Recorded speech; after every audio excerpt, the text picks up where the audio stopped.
This is a third violation, and I told you the last time when you were here with the baby that there was absolutely no tolerance. I never knew they didn't give me no text or nothing. I was unaware of taking this charger. They gave me a new charger. It's the first time. Just please stop talking. Let me talk. Words mean absolutely nothing. I don't give a rat's ass about words. Zero tolerance. Today's case features a defendant who made a bold and reckless choice. He turned off his GPS monitor for 3 days and spent that time allegedly harassing the mother of his child. Now, he's in front of Judge Fair with a handful of excuses, ready to go. But anyone familiar with Judge Fair knows he doesn't entertain nonsense. This judge expects accountability, and today this defendant is about to learn that the hard way. So what do you think, was this just poor judgment, or an attempt to manipulate the system? Let's take a look as Judge Fair sets the record straight. We ordered him to have a GPS monitor. We admonished you last time that there was absolutely zero tolerance, and now we have a third bond violation. What was the nature of this violation, please? So it's that we lost cell on it, so either it wasn't charged properly or something of the nature. It's just. So he had a dead battery. Yes. And How long? If I may, if you would be willing to admonish the defendant as well. I spoke to the complainant yesterday, and apparently the defendant has been making posts about her on social media, bribing people with money to hurt her, and she's pregnant with their child. Judge, this complaining witness has been sending a bunch of messages to my client. She's been harassing him. I actually advise. Show me. I advise. Show me. I did ask her to send me screenshots and everything, Judge, and she said. We'll have a hearing. Show me. We'll have a hearing. Show me what you got. We'll have a hearing over it. But all I know is this is your third bond violation. I'm not happy with you, Mr. McCollum. I saw that I don't think it turned back on at all from what I'm seeing on my end. But whenever he did report yesterday to have the device inspected, and they did just tell me that he did receive a new charger and new device. When did it die? What's the date? 14th. So from the 14th to today, when he got it back on, it's been dead? He got it on yesterday, Judge. Yes. Well, it was on To yesterday. the 17th. It's been dead for 3 days. It was on yesterday. They called me yesterday and told me to go to pretrial and check out. Your device has been dead since December 14th. And aware of that, sir. I never knew they didn't give me no text or nothing. I was unaware of taking this charger. They gave me a new charger. Judge, with all due respect, he went there on Monday. They gave him a new charger and a new device. So it seems to me that it's a technical issue. So Judge, you're supposed to charge it on a daily basis. Am I Even in the pretrial, they charged it and they seen that it was charging, but it was still something messed up with the charger. So they gave me a whole new thing again. How often is he supposed to charge it? I think they're advised to charge once a day for at least an hour. I'm not buying it. I'm sorry, Hunter. He goes with you. No. This is a third violation, Mr. McCollum. It's not going to continue to happen. Judge, with all due respect, Goes with you. this is a technical violation. He shouldn't have to go into custody. It's a third violation, Hunter. Second, sir. Judge, it's the first clearly, time. just please stop talking. Let me talk. Judge, it's clearly that there was an equipment issue. Otherwise, they wouldn't have replaced the equipment. So I don't see how. It'd be an excuse. Hunter, the minute you have an issue, you're supposed to go get it serviced, not 3 days later. This is a third stop. This is a third violation. And I told you the last time when you were here with the baby that there was absolutely no tolerance, that you were supposed to live. Is anyone really buying this guy's excuse? Honestly, it's hard to believe. Sure, if the GPS malfunctioned for a few hours, maybe even a day, that's possible. Tech issues happen. But 3 full days? That doesn't sound like bad luck. It sounds like someone trying to dodge accountability. The idea that his monitor just stopped working and he went about his life like that was totally fine. Come on. That's not an accident, that's damage control after getting caught. If anything, he might as well have walked into the station and said, "I made it easy for you." Watching Judge Fair handle this is incredibly satisfying. There's Just something about watching someone try to talk their way out of a lie and getting shut down, that hits a nerve. You can literally see the moment it clicks for him that he's in real trouble. So what do you think, honest mistake or obvious? Lie? Personally, I think the answer's clear. Let me know if you agree. 100, it's been dead for 3 days. I was unaware of that, sir. So when they called me Goes with you. Sorry, I'm not going to entertain excuses. It's zero I'm not tolerance. giving you an excuse, sir. They gave me a new charger and a new monitor. It's Judge. not like I didn't mess up anything. As soon as they called me, I Talk to your attorney. Judge, would you allow me to escort him up to felony court so that he can go take his plea today? The whole reason they had set the plea to after the holidays is so that he could do it after the holidays. And I believe part of this deal would see this case go away, and he's gonna be on probation for 2 years upstairs. So I really don't see the benefit to I society. mean, if you want to go see if that's something that you guys can work upstairs, I can ask if they'll escort him upstairs.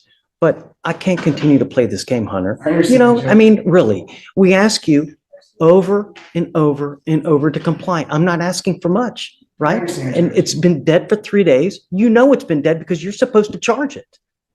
So you're supposed to charge it on a daily basis. So for you to come here and tell me, I didn't know, it's disingenuous. It's just not true. So, but My I'm frustration happy as to a acquiesce. attorney is I've seen this with multiple clients where there are technical issues that happen with these devices. I've seen it with multiple clients where they're unable to charge. Hey, if you see it on the 14th that you have issues, then you go immediately. You don't wait 3 to 4 days later, especially when you've had violation after violation after violation. I think that your complaining witness may be here too. Rosette, CW may be here as well. Judge, I'm not sure. So, I don't know, Hunter, just, I believe that's for a judge. okay, ma'am, please, don't. If you want to, I think pretrial has something to say. I don't know what they have to I say. reached out to my supervisor of these devices just because I'm not super well versed in the GPS realm, but he stated that the reports for his GPS appear to show an issue with overcharging, which can lead to a charger problem. They're instructed to charge for 1 full hour at the same time each day, and that the tech swapped his device as a precaution as it was likely that malfunctioning. but why wait 3 days? You know the device is malfunctioning on the 14th. You're going to wait 3 days to go get it fixed? I was just informing what my supervisor told me because I asked somebody to look over the report. I don't know what to tell you, I Hunter. mean, Judge, it You know. sounds like he was overcharging. He was doing more than required. No, we don't know that for sure. I don't know. See what documents that you can show me that you can get that there's some kind of malfunction. But nevertheless, it's a third violation. On the 14th, if he has issues, perhaps even go the next day on the 15th. But you wait 3 days. And the only reason he did it is because I hauled him into court and I told him to be here on the 18th. Otherwise, who knows what would have happened. See what you can find and then show me. I'm all eyes. Well, Judge, the other thing I would ask is if you are going to take him into custody, I'd ask for a formal hearing to be set. And since this was set within less than 24 hours, I do believe it violates his due process to go ahead and take him into custody today. Yeah, Just show me what you can find, Hunter. You know, Eddie, Judge, real quick, Judge, I was just thinking. save the drama for your mama. Okay. This is exactly why people respect Judge Furr. The man has range. He doesn't walk into the courtroom looking for a fight. He's calm, collected, and doesn't carry that constant anger some judges are known for. But when it's time to get serious, he knows exactly how to bring the hammer down, and it's always well-deserved. In my view, and tell me if you agree, Judge Furr has that rare mix of patience and authority. He's like the dad who'll let things slide if it's minor. But if you cross the line, he'll ground you without hesitation. Fair, but firm. And don't go anywhere because the defendant's about to walk back in, and you can just feel what's coming. A classic courtroom life lesson, served right before the consequences drop like thunder. That, I'm not mad, just disappointed energy. It's about to take over the room. Let's jump back in and watch Judge Furr handle this moment like only he can. Guys, are you ready? Yes, Judge. There are times in life when you run into people, they can be a complete cancer to your life. Some people thrive on drama. That's how they get off. That's all they like. They like to just create. If you have people in your life like that, it's probably advisable to cut ties, because if not, they're just going to bring you down. We all have people like that in our life. We do. I do. I have people that are constantly after me as well. I do everything in my power to get away so that it doesn't bring you down. The problem is, Mr. McCollum, is when we have situations where there are repeated bond violations, I take issue with that. And I can't let people go when they continue to have violations. But I want to know that it's a true violation. I have ordered him not to have contact with this person, correct? Just, I'm not asking much from you. The only thing I'm asking you to do is stay out of trouble, keep your monitor on, and don't have contact. You'll stop. I'm not asking you to say, I don't like to put people in jail, but I got to know that you're complying with the conditions. There's a lot of things that are at play in your case here. There's a lot of other evidence that's out there that I would like to see before I take action and put you in. They're saying things that happen. Hunter is saying things that happen. I want to know what the truth is. And the truth is, and it lies with the evidence, because the evidence will point to whose side is correct. Words, Mr. McCollum, words mean absolutely nothing. I don't give a rat's ass about words. Evidence points to whose side is correct.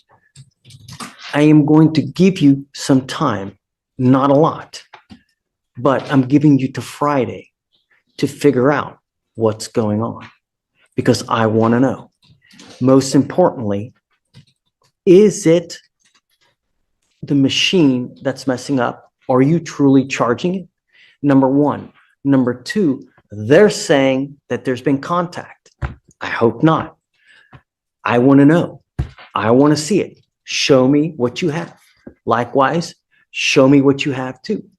I'm all ears. I'm giving you the benefit of the doubt right now. If I wasn't, I would lock your butt up right now. But I'm giving you the opportunity now to show me what evidence is out there. Show me what you're doing. I want to know, are you charging this device as it should be? There are records of this. You know what the expectation is. I'm giving you time, Mr. McCollum, and I'm giving you the opportunity. I want to see it. Likewise, I want to see in what validation they have as well. That's it.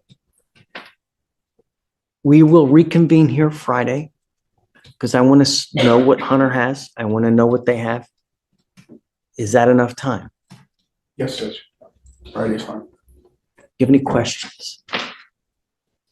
You know what? It's better not that you don't. If you have any questions, talk to Hunter. But I'm giving you the opportunity. All I want to know is, are you abiding by it? Are you abiding? That's all I want to know. Okay. See you Friday. I'll be honest, I don't think Judge Fair should have given this guy another chance. Sure, sentencing someone is a serious responsibility.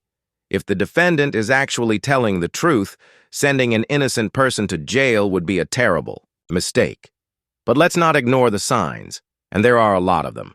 From where I'm standing, this guy's story doesn't hold up. The stuttering, the vague excuses, the unexplained 3-day gap with a dead GPS tether, it all feels like a weak attempt to cover up what really happened. And I'm pretty sure most people watching feel the same way. Let's not forget judges see this kind of behavior every day. They're trained to spot deception, and the law is clear.